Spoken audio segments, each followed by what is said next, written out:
Hello, everyone, and welcome to RacerTV's Behind the Bars. It's episode 11, and today we talk about the 2010 Wisecoat John Penton GNCC in Millfield, Ohio, where, of course, today our guest is one of Ohio's own, Mr. Corey Buttrick, in, a very historic day of racing there, not only for the Corey Buttrick camp, but also for GNCC racing in itself. A lot of great stories coming from that one, and, of course, we'll get into those.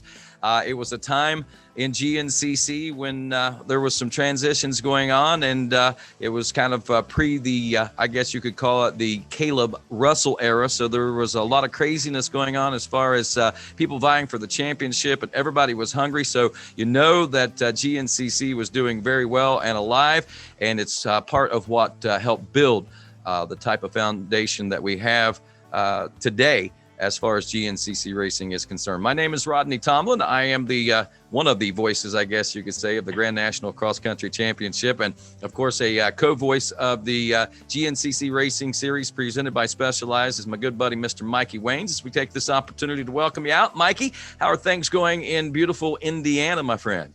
They're going well. Beautiful. It's being generous right now. Weather's not the best, but other than that, things are going well. Enjoying off season, but man, ready to get back to some GNCC.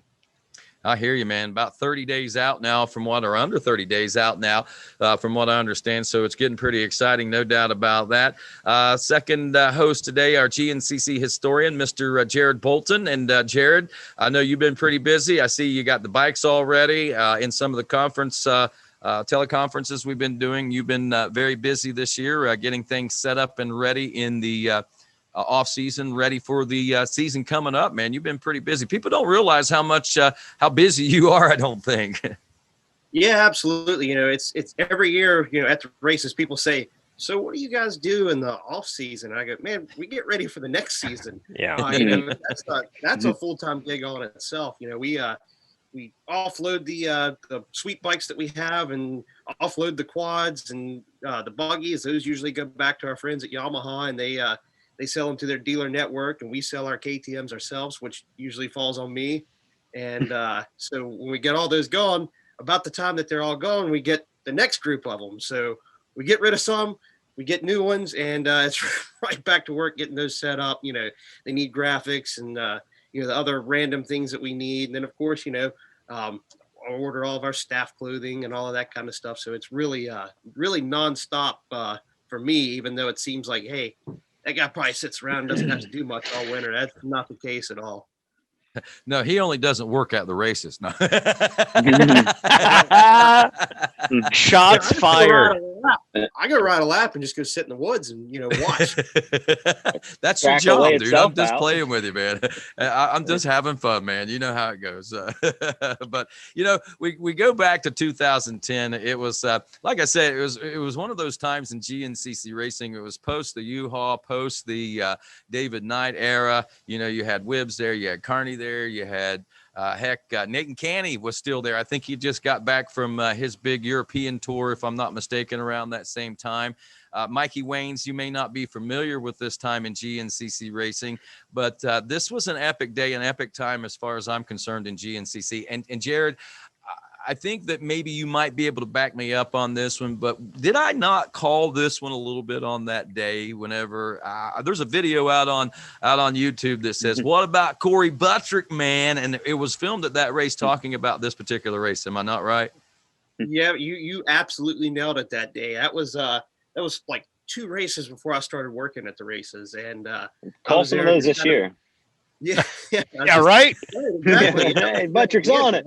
Yeah. That was a couple of races before I started working. I was there with you know, the website that me and Rob Mitchell and Charky Huber were doing at the time. We had Off-Road Junkies thing, and you know, I was just making some goofy little videos, and I was like, Rodney, you know, tell me what you think. You know, who's gonna win? And man, you nailed it right there that day. You knew going in, and I was like, man, that's a good call. That's a good call. Yep. Well, I had a feeling, and it was reeling with the feeling of Corey B, baby. And Corey Buttrick, we welcome you to Behind the Bars, brother. How are things going for you? Thank you, guys. Appreciate the opportunity. Busy, just like everyone else, though. This is always the busiest time of the year. It's tough because obviously the weather, being a Yankee boy, we either got to head south or, you know how it goes, just everyday training, and you're in the grind of things. And plus, my wife, we just had our second child. We got a little girl, so we're plenty busy. Good friend of mine, Tim and Brandy Carson, I guess I should, good friends of ours, mutual friends of the GNCC racing world, keeping me up to date on your situation. Even last fall, I knew what was in the works, man. He seems to have his finger on the pulse of things, man. This whole beta deal is something that's been working for a while for you, huh? Yeah, it's good. I'm really, really happy to be back with those guys, and they've really stepped up their program. It's really a professional team now, and they're doing everything it takes to win and be up front. And I'm doing the same. That's my job now. Feels good to treat it like a job again. It's good. Nice because, like I said, everything's busy and your hair's on fire this time of the year. But we'll be racing soon, and that's when everything's just monogamous. You go through it without thought. You know where you got to be each weekend, and that's when it's easiest that way. Corey, I mentioned this time of the year. Let's kind of set the stage from your perspective. You kind of groomed through the KTM ranks of off-road racing during this time. I know that you had some injuries and things around this time that kind of put a falter on things for you. And with the onslaught of the up-and-coming racers like Caleb Russell and Stu Baylor and a few of the other guys, it was a time when, you were on top of things, and, you won this race at this time and you were on top of things, but it wasn't long after that there was a big shift in the industry, and you kind of got, with the injury and stuff, kind of got shifted out. So this big race right here was something pretty monumental, I think, as far as your career is concerned. Yeah, definitely. I mean, of course, the 2010 John Penton has always had so many emotions for me, and all sorts of them, especially sometimes I'm a little salty about it because it's so far been my only win. But things, and I guess at that time I was probably the Ben Kelly of today. I was the original Ben Kelly. So I was the kid coming up, and just a punk kid ready to pin it and do whatever it takes to get to the front. But everything was just kind of shaping up leading up to that race where I already got 2 podiums earlier in the year, and basically the race before that in Pennsylvania, I had a heck of a ride, and Mullins ended up gapping us pretty good at the end, but me and Barry Hawk had a race right down to the wire, and that gave me some momentum because earlier in the day before Mullins caught us, I was able to lead a few laps, and that was the first time I'd led at GNCC. And man, my confidence was just through the roof. I was pretty convinced I couldn't do anything wrong on a motorcycle. That's a pretty good feeling. There's no doubt about it. In this particular event, I've read the race reports on it and stuff, and I go back and I recall the struggles that you had that day. And one thing that sticks out in my mind, we still see this out of the guy. Josh Strang has got to be one of the most courteous riders on the racetrack as far as helping down riders and putting himself in a bad position in a situation. I mean, he could take advantage of circumstances that he never does. He always stops and helps the guy, waits on the guy to make sure he's all right, and lets the guy get going. And that's one of those stories that we can talk a little bit about later on. But I mean, it's pretty neat to honestly, the different stories that unfolded throughout the course of that 2-hour race, I guess, because it was shortened because of the rain and the mud, huh? Yeah, I mean, make no mistake, it felt like a 4-hour race. Those laps felt so long. But and again, that's a big reason me and Strang have always got along so well. It's just been respect and courtesy toward each other. And I mean, even a couple of weeks ago, I got to ride North Carolina with Strang for a bit. I mean, of course, I take advantage of those opportunities every chance I get. But Josh has always been a really good guy. And that race, I needed a shove to get going. We were in a bad spot, and basically I was blocking the trail, so he wasn't going anywhere till I got going. But maybe, like I said, maybe he's not the sportsman I thought he was. No, he helped. I needed a shove. He was kind of in the cat's bird seat, though. I mean, he was kind of where we were sitting on this bank. I knew that he was going to have enough momentum to get going, but it was a mess. There was a bunch of riders there in that little particular hole, and I was happy to make it out of that one. Yeah, well, I'll tell you what, let's watch the show. We'll get to that point. We'll talk a little bit more about that. Sounds good. Hello, everyone, and welcome to RacerTV. And as we pick the action up here, guys, here we are at the beautiful Millfield facility, Sunday Creek Raceway.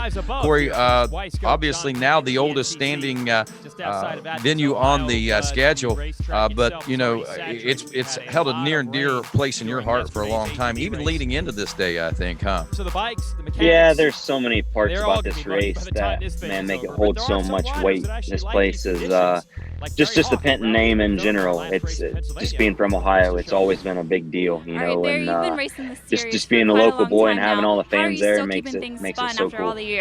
There we see a young Barry Hawk. I really don't know. I think at the last race I got he's having a resurgence too. He was really starting to gain momentum that time of the year. I just went out and had fun, and I think the reason I had fun, it was more like an old school GNCC You know, speaking of Barry Hawk, I mean, that lends me to look at the names what do I do that you for were fun? I don't know. I racing mean, during ever that since time. that race, I've had We fun mentioned riding, we and were last post year at U-Haul this time I wasn't era having fun. and pre the And I Caleb think Russell probably era. my results So, you know, it was kind of a So limbo hopefully type today, thing I mean, I had as fun all far as week, that and, goes. But hopefully leading today into I'll this be able race, to you know, you'd get already back up talked on the about you'd had podium, some pretty good we'll rides, find some out. I mean, it's podiums and gonna be so forth. But, nasty and you know, ugly out there, Ohio but is I don't know, maybe it'll known be an for old its school extremes GNCC in one and way or the other. pull It it can be off. extremely dry, hot, and dusty. It can be extremely wet and muddy. Today, as we look back, this was one of those muddy days, huh? Oh yeah, and it's crazy to look at the start and different spots. Yeah, I was mean mugging. I had a chip on my shoulder that day. I'm not even sure why, but yeah, it was definitely wet. It doesn't do it justice there, but man, it rained hard the night before and the morning of. That place was a wet mess. And the consistency of the soil in Ohio is a lot different than a lot of places too. Yeah, and that was kind of the bad part here. It was when the sun came out, that's when that stuff gets sticky and heavy. Like, man, it was it felt like you were riding a Harley Davidson down a frozen sidewalk. The bikes were heavy. So we get started off here. That's one of the things I've noticed. He grabs the $250 motorcycle USA. Oh, sorry, Rodney. I was going to say that's one of the things I noticed from watching this is still to this day, everybody asks, you know, what's the dirt like here at this track, this track. The dirt at the John Penton, first of all, it's different everywhere out on the track, but the only way I can describe it is peanut butter. So I'm assuming that's exactly what you're talking about, riding around in peanut butter. She is sticky. Now, that was the reason I was in such a rush off the start. I wanted to get into the lead so badly because I didn't want to get roosted and be heavy. But as soon as we got into the woods, I seen a couple of those water holes, and I thought, here it is. This rookie's going to go sink his bike and look like an idiot again. So, yeah, right away I let that go. I remember my hands were already slipping off the bars, and I was sliding back on the seat. My arms were already pumped up, and I was like, oh, man, I'm going to follow Thad for a minute. And this was this is actually during the XC1 Pro. Did you have a chance to run the XC2 class by any chance, Corey? I don't remember if we had it whenever you were eligible for it. Yeah, actually I rode it the year before, 2009. I was able to get a couple wins, but one DNF took me out of the championship. Caleb edged me out, unfortunately. So you made and this is, like you said, your rookie season. What are we, about midway through the season, a third of the way through the season right here in this particular round? Yeah, probably right at halfway. Yeah, this was the 8th round, so we would have had snowshoe after this and then went into something. Man, I'm telling you, you guys talking about the mud there. You know, I grew up down south. You know, everything's red clay where I grew up. I thought red clay was like the slickest thing on the planet. And the first time I went to Ohio, it was like this, and I'm like, man, red clay's got nothing on this. Surprise! But, you know, at the same time, the thing about it is, once it tacks up, it's some of the tackiest dirt that you can have, and some of the best grip that you can have at the same time. It's funny how it all works. Yeah, there was that red clay down south is kind of the same way. Kind of the same thing. You know, you think, man, this is just terrible. This is so slick. And then when it tacks up, you're going, man, this is freaking awesome. You know, and it's amazing that you can actually see that in the same day. You know, it'll go from what we're looking now to perfect in just no time. You know, just a matter of minutes, really. Yeah, a little bit of sunshine, a little bit of wind. So here we are. Take us to this point during the race. I mean, you got guys like Josh Strang back there. You got Whibley. You got Jimmy Jarrett, Chris Bach, Glenn Kearney, Nate Caney was back there. Just to name a few of those guys that were hot on your heels that day, Corey, and riding with you. I mean, and every one of you guys, and you obviously being the youngest guy, everybody felt like they were able to win and was capable of winning that day, and everybody felt like they might have a shot for the championship. I know at this point, I think Josh Strang had like 4 wins at this particular point, but still, the championship was still kind of open at this point. Yeah, 100%. There was everybody was hungry. A good handful of guys that could win. I think we all knew deep down it was going to be the Charlie Strang show. Really, at the end of the day, for the championship, we all knew just the way it was seating up that it was going to be between those guys. But here we're wrapping up the first lap. We're going to be coming in for some pit stops, and I make the executive decision here to go ahead and grab some goggles, and I believe they splashed me with fuel. And the only reason I decided to stop was I knew I could get around a handful of these guys on the motocross before we went back into the woods. Yeah, that motocross track played some advantages for you there, huh? Well, unfortunately, that lap, I went in there and pitched it pretty good. I bent my bark buster all the way up, and oh man, it was a mess. A couple other guys went back by me, and I was like, oh man, this ain't the way we want to start today. It was starting out rough. Well, sounds like you fell back pretty far then, man. I mean, but I mean, as far as positions goes, did you lose a lot of time during that? Still technically, we were probably only 30 seconds out of the lead. I think we were all we were still kind of sorting the day out at this point. And besides that, I don't think anybody was really excited to get into the lead just yet. We were all kind of freight training, just really looking for good lines and seeing how things were going to shape up, because I don't know.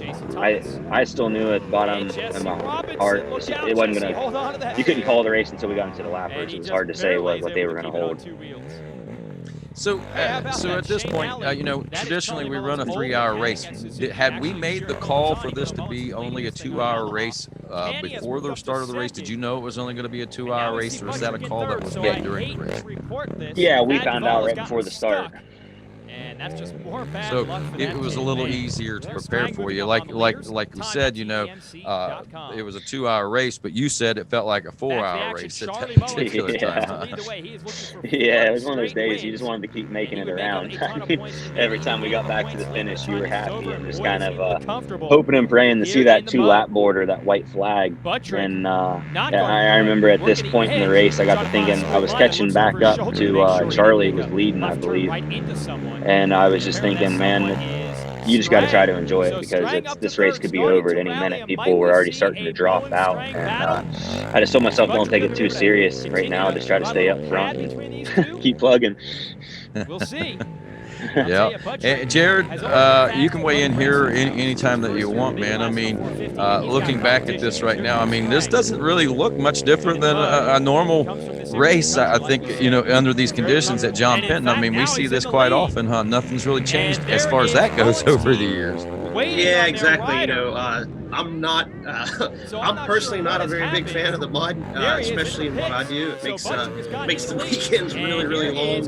And man, riding sweep, I'm honestly not that great at riding the mud, so it makes days, almost miserable for me. But any day riding's better than sitting at home or something. But we still see this to this day. And then actually this year when we doubled up and ran the Burr Oak, the Burr Oak was absolutely awesome. That's probably the best conditions I've personally ever ridden there. So, I got my fingers crossed that we see 2 sets of conditions this year that was just like the Burr Oak.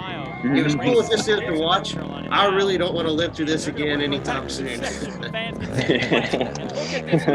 That was my question to Corey. Was, I mean, you came into this one a second place in round 7, so you come into this one. It's essentially hometown race. You got to feel good about it. You're coming off a second place finish. What was your mindset? Obviously, you want to win in front of hometown fans. But, I mean, what was the mindset when you see all the rain, when you're like, okay, it's going to be a mutter? Was the confidence higher at that point, or were you like, hell, this is going to be a long day? Yeah, I was really confident about it. I mean, I knew, just like most races, you know, at the end of the day, it's how it's going to shake down. You're still going to have your typical guys up front, but I had a lot of confidence in the mud, just growing up and stuff, knowing what to expect. But I don't know. I was just extremely confident coming in. And the one thing I'll never forget was just sitting there on the starting line, and my mechanic Tony Hall at the time, I believe he's still the engine builder for KTM. He tapped me on the ass and he said, I don't remember exactly what he said. He said, "You're better than all these guys. Today's your day." And that one stuck with me. That was kind of what kept me charging all day, just having the belief. And then I knew I could run with these guys, so it felt good. Just it feels like every minute you're up there riding with them, the confidence keeps growing, you know. And it was about this time in the day right here when that's when Mullins ended up Mullins was probably still up toward the front, and I remember Strang started coming, and I knew that's when we were going to have a race. I knew that's when it was going to get interesting.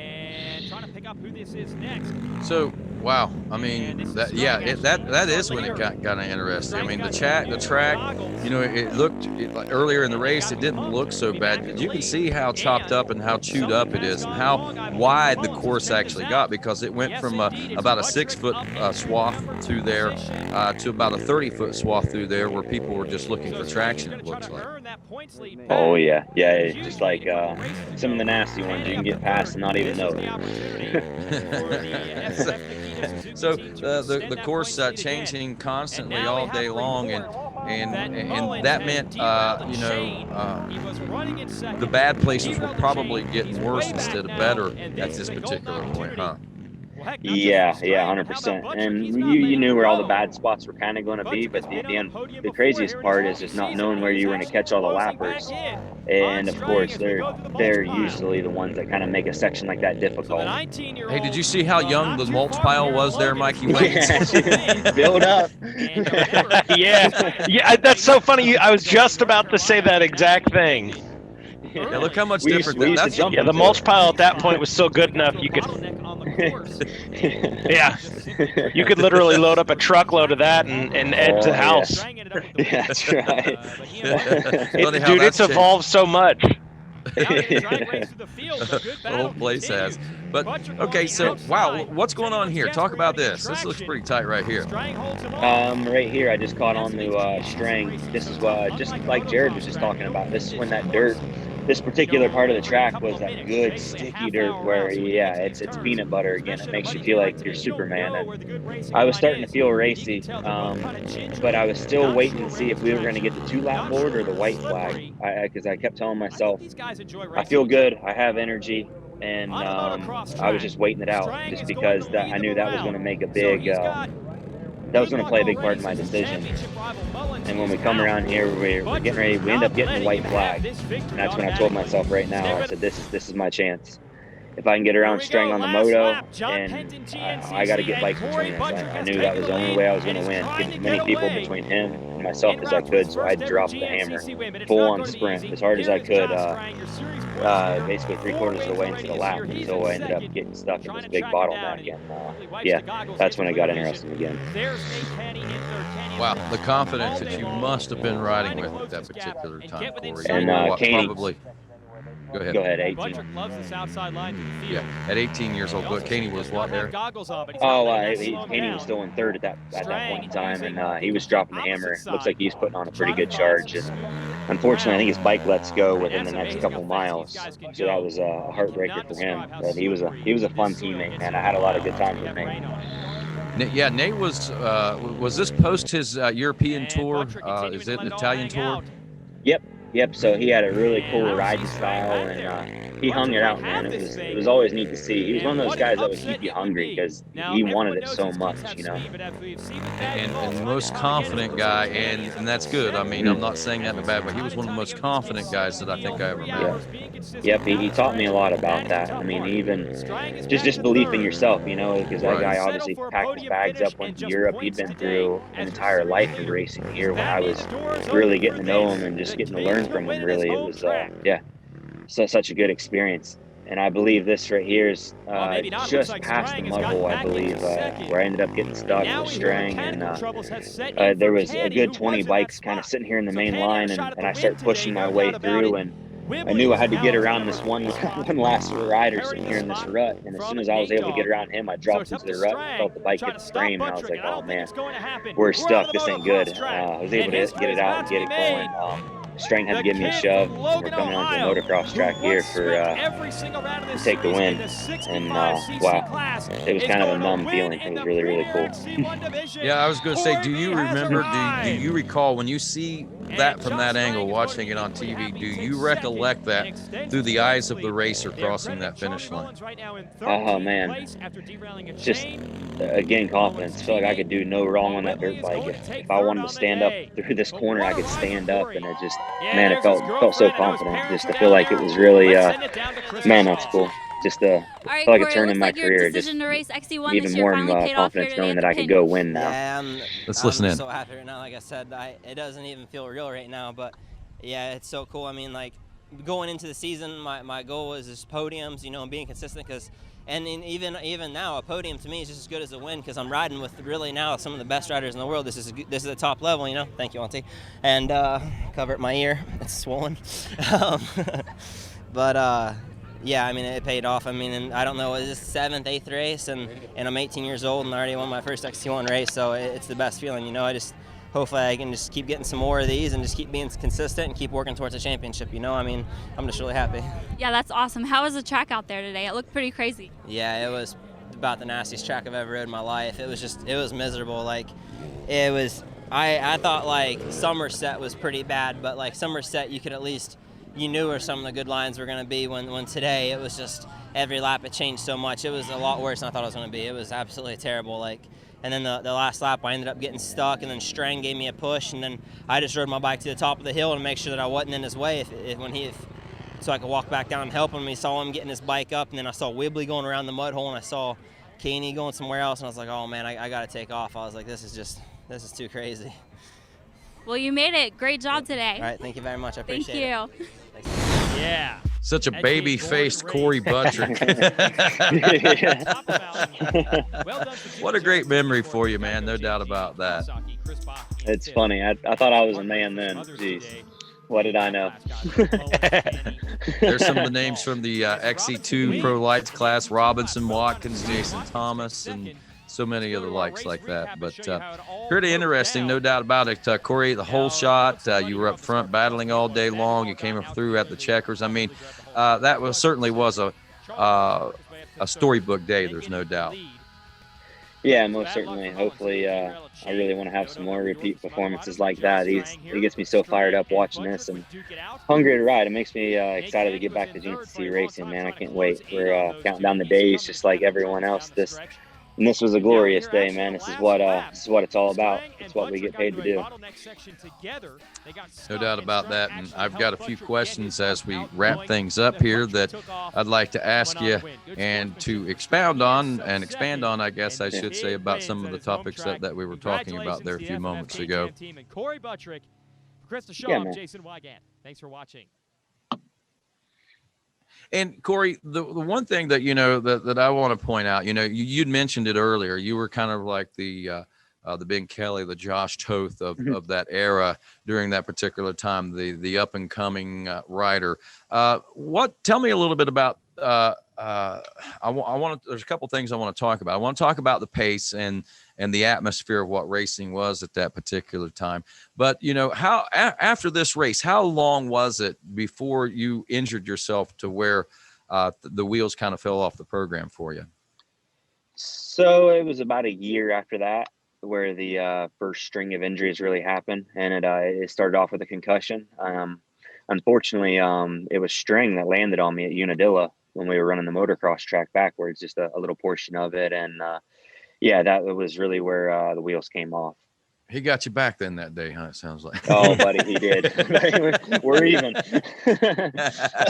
Well, and the unfortunate part was that ruined his championship that year as well, because I remember he lost a lot of time that day after he landed on me. I mean, obviously he came over and drugged me off the track before the rest of XC2 could land on me. But then his bike was wrecked pretty good too. So yeah, it that cost us both.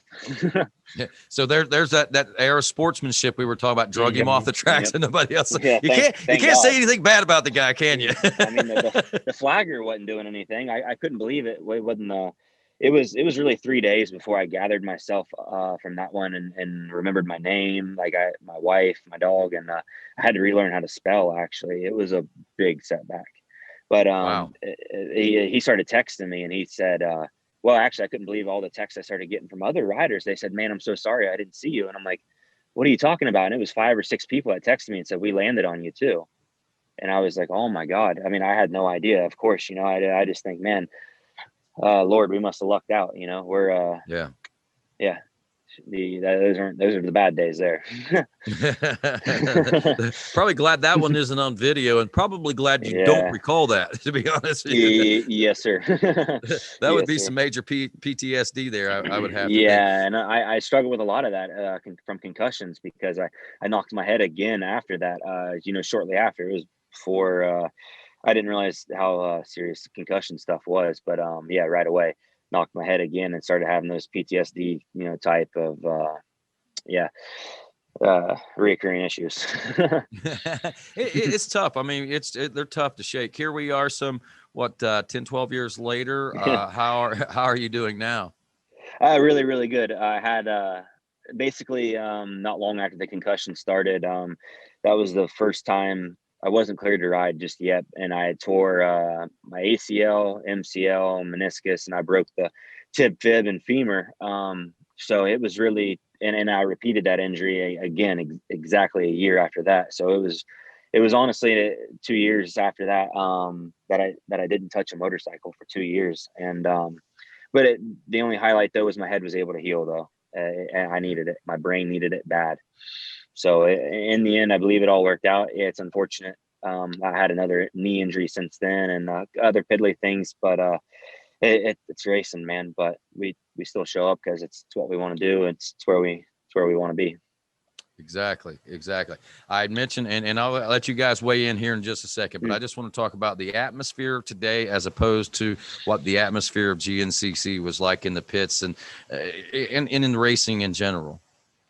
Yeah, it's pretty wild because just the intensity of it and progression. Of course, everybody talks about the progression in their sports, and the best example I could give you was I was in my mind a kind of guaranteed top 3 guy anywhere I would go racing. That, like for the John Penton here at this particular time, I was a podium contender anywhere. Come back to racing 2 years later, I wasn't in the top 20. I was 20 something overall the first couple of GNCCs, and that was just 2 years. So if that doesn't tell you the progression of the sport, and it was wild, right at this point in time, like around 2010, that was right after another big step in progression. Basically U-Haul brought the whole, sprint technique and different, really just up the pace, and even if U-Haul would push for 2 hours and, cruise for the last hour, he still upped the pace, and Niter did the same thing. And nowadays it's even more progressed. Now when the green flag drops, it's a race. It's a full-on sprint, 3 hours, get yourself to the front. It's the closest thing I've ever seen to a motocross in the woods. Right. And it's become a lot more scientific with, I think, conditioning with the heart rates and things like that. People, I mean, it's no longer, I mean, there's a lot of brute strength and sheer determination and will that gets you through it. But now the science behind it is what you've got to play with so much, I guess, huh? Yep. Yeah. Science and technology of the bikes are so good and they're so durable and reliable. We're not breaking stuff. We're able to hold this thing wide open for 3+ hours. And no different than the fitness. Like it's crazy. It doesn't sound like that much, but just a couple weeks ago, I mean, at the height of kind of training season here, I was training 18 hours a week, and it doesn't sound like very much, but that's a lot of time, in the gym, on the bicycle. And that's what it takes. Nobody just shows up on talent now and just wins. I don't think anybody else is going to show up like a world enduro rider or something of that nature and just beat us again like they used to, and nowadays we have the speed to compete with those guys. And plus we pushed for 3 hours. No doubt. Yeah, you're right. You pushed for 3 hours. Mikey Waynes, Jared Bolton, I'm sorry. I've been hogging the interview. You're good. It was good timing because my dog started losing its mind in the background for what I have no idea. No, my big takeaway from that, for Corey, is watching you on camera now, watch yourself take that win. You can see your eyes are lighting up. The smile gets a little bigger. You can kind of see the wheels turning in your head for seeing yourself succeed at that moment. You've had all these injuries. We talked briefly about this next season, this 2021 season. You're with the beta team and the changes you've made in your own personal life over the last few years. What's kind of your mindset moving into 2021? Well, first and foremost, just 100% excited to get racing, but my mindset is to just to show up each and every weekend. I think I'm just so blessed to have a great team behind me now again, and it's just honestly I feel like a weight's lifted because now I'm showing up to do my job. So it's man, my mindset it's almost blank right now because I know what I have to do, and we're doing the right things each and every day. I don't have to worry about going to the body shop to pay the bills right now. I don't have to worry about prepping a bike that's going to run for 3 hours. I train, hang out with the wife, the kids, and we show up and go racing. We get there, there's going to be a bike there waiting for me. So my mindset is it's good. It's actually fairly empty, which is nice. It allows me more room to focus. That's good. Yeah, it's good. I mean, nowadays I break things down into two categories. It's either good or bad. We keep moving forward. I love that. Yeah. Well, I mean, you reach a point in your life where you've got to do that, if you want to keep moving forward. Yep. Yeah, 100%. This is it's what we all signed up for. It's what we showed up to do. So we're gonna kick some ass. I'm looking forward to it. Jared, any other comments or questions that you might want to make? Yeah, I just looking back at this, I'm blown away at the amount of 252 strokes that we're in. Yeah, I know. That's so cool. It's so cool. And I've always been a two-stroke guy, and actually I own both. I've got Husaberg, one of those old 70-degree Husabergs. I still got one of those, and then I also get a 300 two-stroke KTM every year, and so I always get the best of both worlds. But man, it's just something about seeing those two strokes in there. It's so cool, and that's the other thing we've really seen progress. That was I think that was the beginning of when we allowed the 252 strokes into the XC2, and that was really, really big at first, and now it's kind of everybody's onto the 250F, and it's kind of more of a true 250F class. There are still some guys that give the two-stroke a chance, but you don't see them running up front like like the Stu Baylors and the Grant Baylors were back at that time. So it's cool to see that, man. I hope to see another guy come up and really whoop up on that XC2 class on a two-stroke. Awesome. Yeah, that'd be cool. Well, Corey, congratulations on the personal note of the recent addition to your family. I understand you've got two babies now. Oh yeah. Yeah, it's exciting, man. As if we're not busy enough, it doesn't slow down. Well, that's awesome, and I'm sure we'll get to see both the kids out at the track. Your one's 2 years old and is like a Strider King, so you'll probably be on Saturday nights at the EPB races and stuff. Yeah, we'll be there. All righty, sounds good. Well, any parting shots or anything that you want to make before we let you go today, Corey? Oh man, I don't know. Just shout out to everybody. Shout out to you guys for having me on. Let me do this. When I got the email about this, I was so excited. I was always just every once in a while I have some of my friends. I don't know if they'll just pull this old race up on YouTube or something like that, but people will text me different pictures and videos of it, and it always gets me pumped up. So I appreciate you guys having me on, and I look forward to seeing you guys in, I don't know, 28, 27 days. I reckon it is. Yeah. It's coming up fast. Jared, any parting shots? Man, this was another really cool race. Actually, I think this was probably the first GNCC I made it to in Ohio. So it was that was a great way to break me in, just straight into a classic Ohio mud race. So this was also really cool for me, and I was glad to be there that day because I've always been a big fan of Corey. I always thought he's such a great guy, great rider, And man, that was a really cool race, and hope to see another ride like that. Me too, man. Thank you. What about Corey Buttrick, man? Yeah. 21, baby. That's it. Mikey, I know kind of a bit of the past for you, but, what we may be seeing here is the dawning of something pretty spectacular as far as Corey's career and the brand of Beta coming up, man. I mean, we're looking at another historic season coming up, I think, and Corey's right in the middle of it. Yeah, that nails it. Obviously we're sitting here talking with Corey, so we want to talk great about it, but that's the reality. Everybody I've talked to from the Beta team moving into this season, you guys all seem like you're on the same mission, and that's, just success.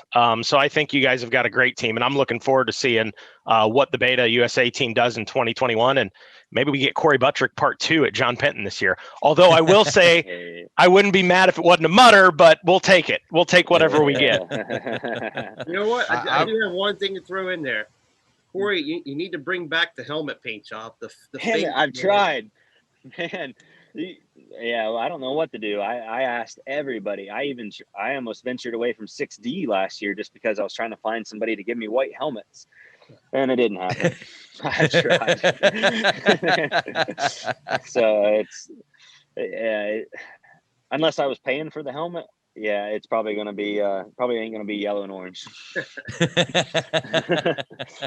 All right, guys, that's going to wrap things up for this episode of Behind the Bars. I really appreciate our guest, of course, Mr. Corey Buttrick. Look forward to what the 2021 season has to offer for him, especially after witnessing and reliving the magic that took place back there in 2010. On behalf of Jared Bolton and, of course, Mr. Mikey Waynes, I'm Rodney Tomlin. Have a great day, everybody.